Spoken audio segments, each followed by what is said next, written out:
Hi, I am hanging out in a UA practice room, Roll Tide, and I have with me the first movement of the John Williams Concerto.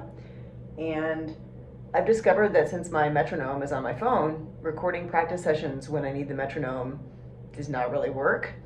And so instead, I'm going to try to record today's practice session where I'm going to be learning the first movement cadenza. And some background on me and the John Williams Concerto.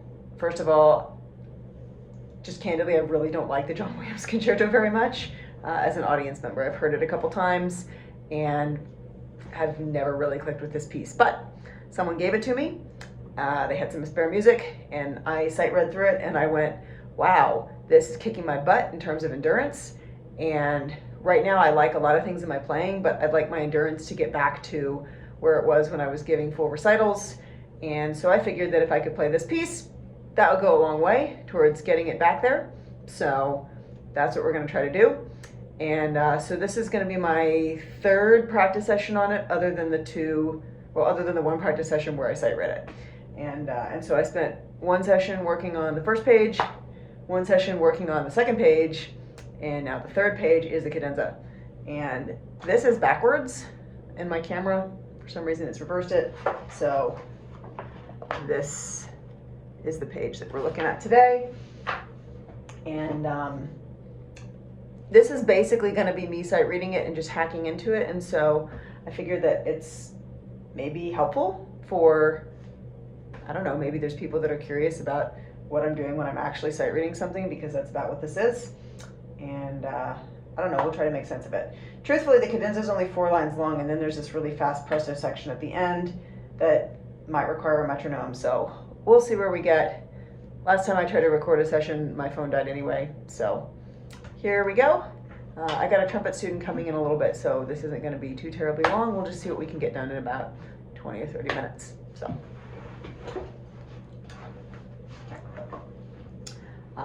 This was where I could put the camera so that you could see me and the music, which I thought was more interesting than just seeing one or the other, but I'm not really sure what that's going to do to the levels on the recorder, so I'm really sorry if I'm maxing out the video camera.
That's the presto section. I'll work on that in a minute.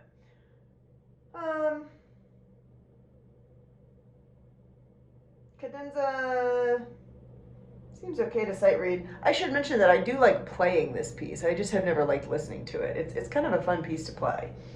Yeah, I think I'm going to work backwards.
see if I can.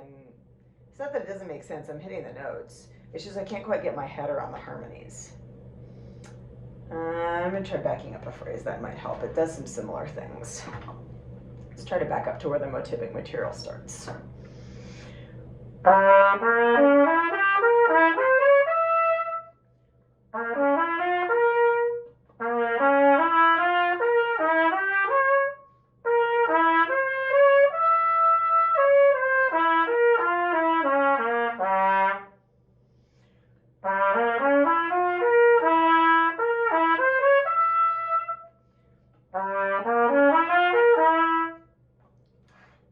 That's kind of interesting.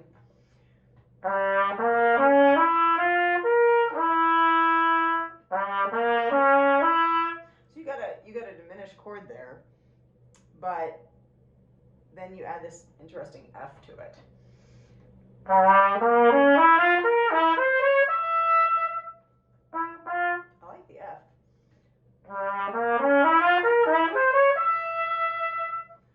And it kind of turns it into also like a half diminished chord if you were to take out the E.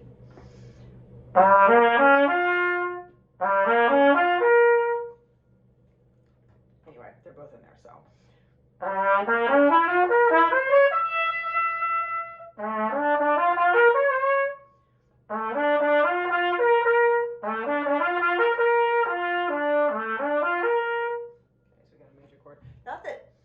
Not that I feel like knowing what the seventh chord is, like, okay, so I think knowing what the chord is important because I do think that it helps me orient my ear, and I think it, I think knowing the theory is really important, trying to figure out what the composer's doing. But I think what's most important about it is figuring out like what pitches are going to stand out, what pitches are going to catch the audience's ear, because whatever those pitches are, that's what I want to bring out. Trumpet can't play simultaneous harmonies, right? Like we can, unless you're just really, really good at multiphonics, you can only play one note at a time. So the way that composers do harmony on the trumpet is often that they have like a fast arpeggiated type of thing, so that the sounds all ring at the same time in the room. And so a lot of time when I'm looking at 16th note passages, I'm kind of trying to take the aggregate of it to figure out what that harmony is saying. But I'm not convinced yet that that's kind of how this is going to make more sense sonically. But again, I like where that goes. I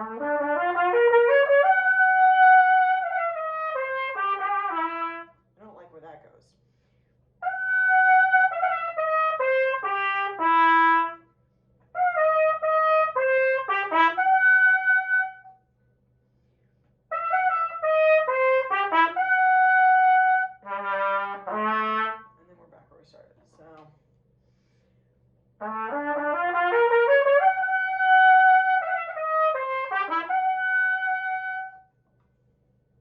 Because my instinct is I really want to just rush through that triplet thing. I don't like it.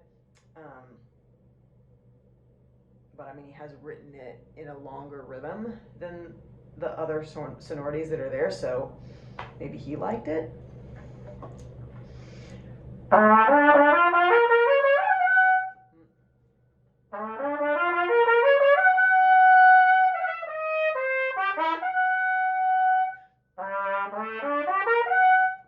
Okay, so that's helpful because that arpeggio is really similar to the one I just played. So the one I just played is this one. And then I have this one. So it's missing a couple notes. It's missing a very useful C sharp, but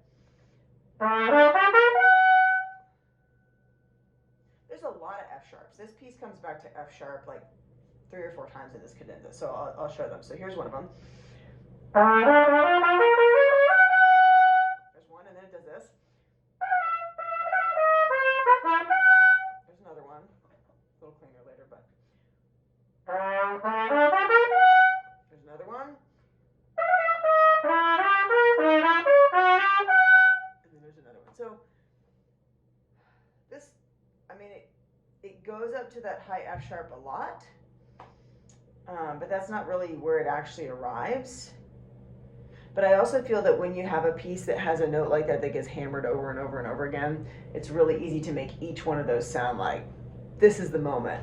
And you have to be careful that you tell the audience which really is the moment. So I'm going to figure out which one I want to make into that.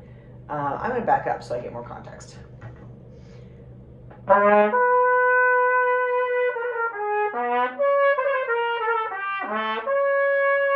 So here I have started to have C sharp, D flat repeated a lot. I've got like 4 of those, so check these out. So the first long one's a B natural, but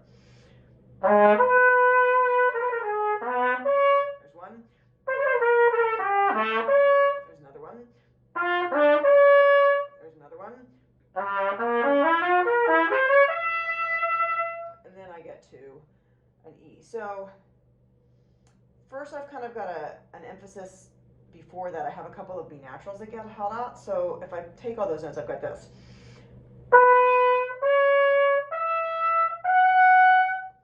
Kind of ascending that way in terms of the notes that get emphasized.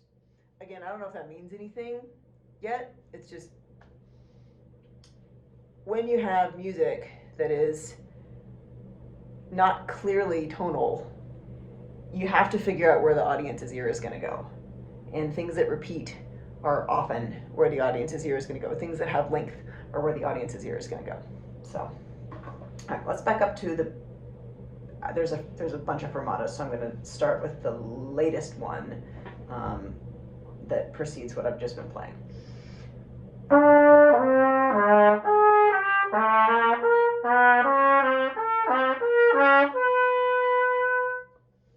Yeah, that doesn't say much to me.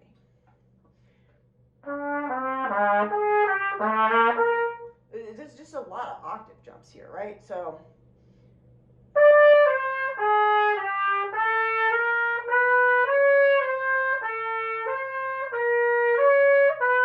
if I squish it, that's essentially what I've got it.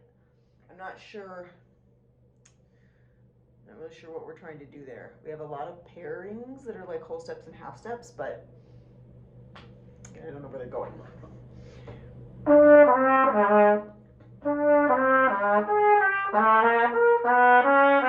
that one has a tenero over it, so I better hold it longer.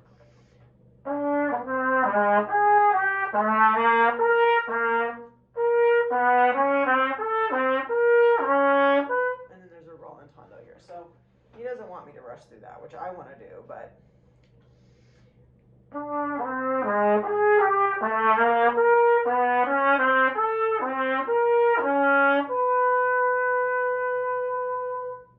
now this that's coming up is a reprise of what's just happened in the theme.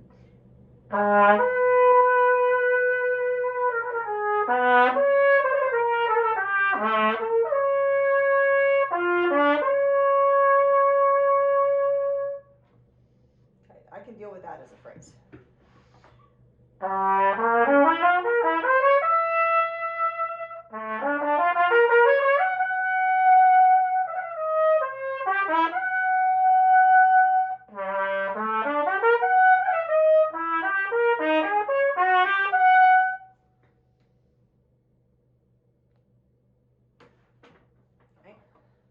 So that was all making sense until I got past about the second of those held F sharps. I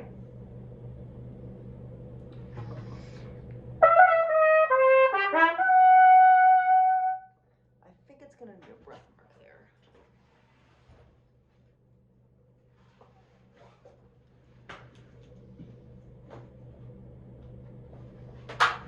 I don't need to breathe, but I think that the phrase needs to breathe.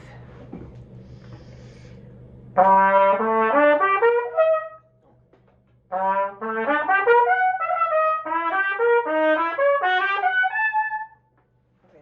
if I put the poco cello in there, it might work.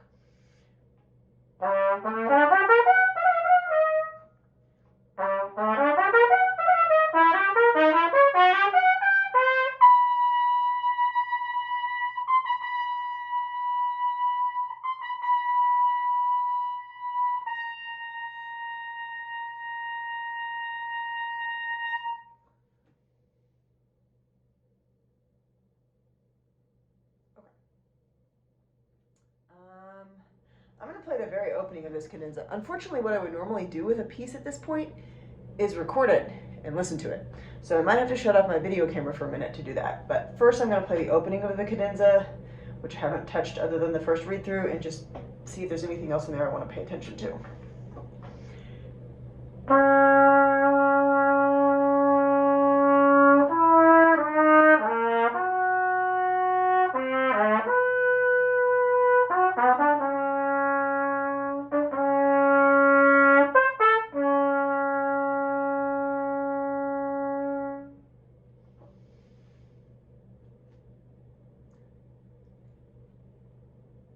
Well, once it gets to the C sharp, I think everything is about having the C sharp. I mean, it starts at a C sharp, it goes away, comes back.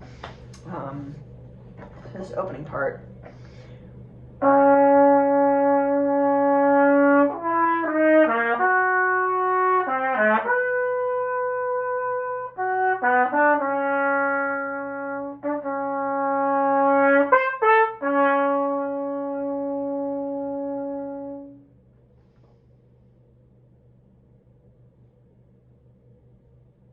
I think that says enough, like, without me having to. I think I would like that if I listened back to it. I think I'd be okay with that interpretation. I might want more of a crescendo at the end. Okay. I'm going to turn it off and record it and see what I think.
Okay, so after recording it, what I really think is that it needs better rhythm.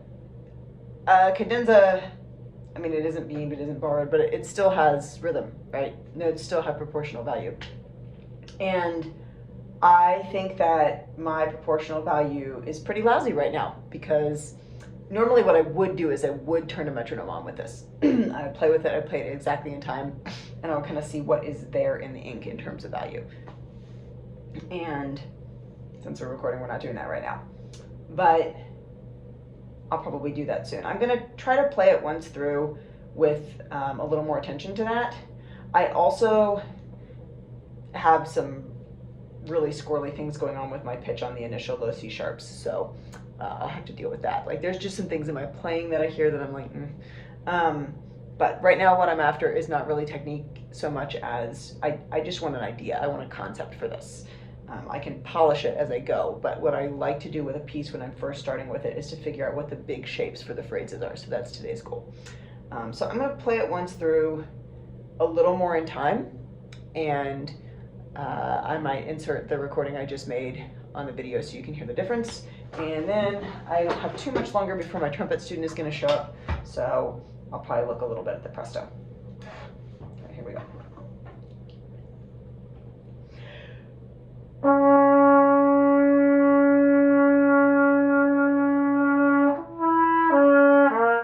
That's the wrong note. Let's not do that.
Okay, so I'm gonna go back and process the video. I'll listen to that again, and I'm sure that my final interpretation is gonna be something of a mix between the two. And again, I'll probably play it with a metronome at some point. But I think that's closer to in time. I still don't think it's perfectly in time. Like, please don't judge my rhythm by that rendition, because I'm still in cadenza mindset. But I think it's closer, and so I'll listen to the two and figure out where the music really wants to push ahead and where I really want to bring it back a little bit. In general, though,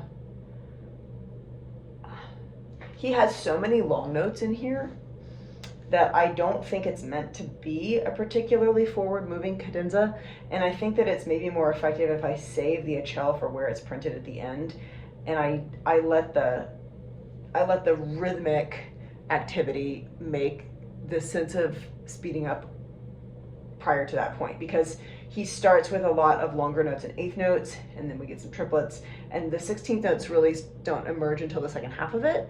And so I think if I actually take a more straightforward approach to the time, and then maybe just add the accel where he's printed it in the last few bars, I think I might actually get more success with the overall sense of flow, because this thing really,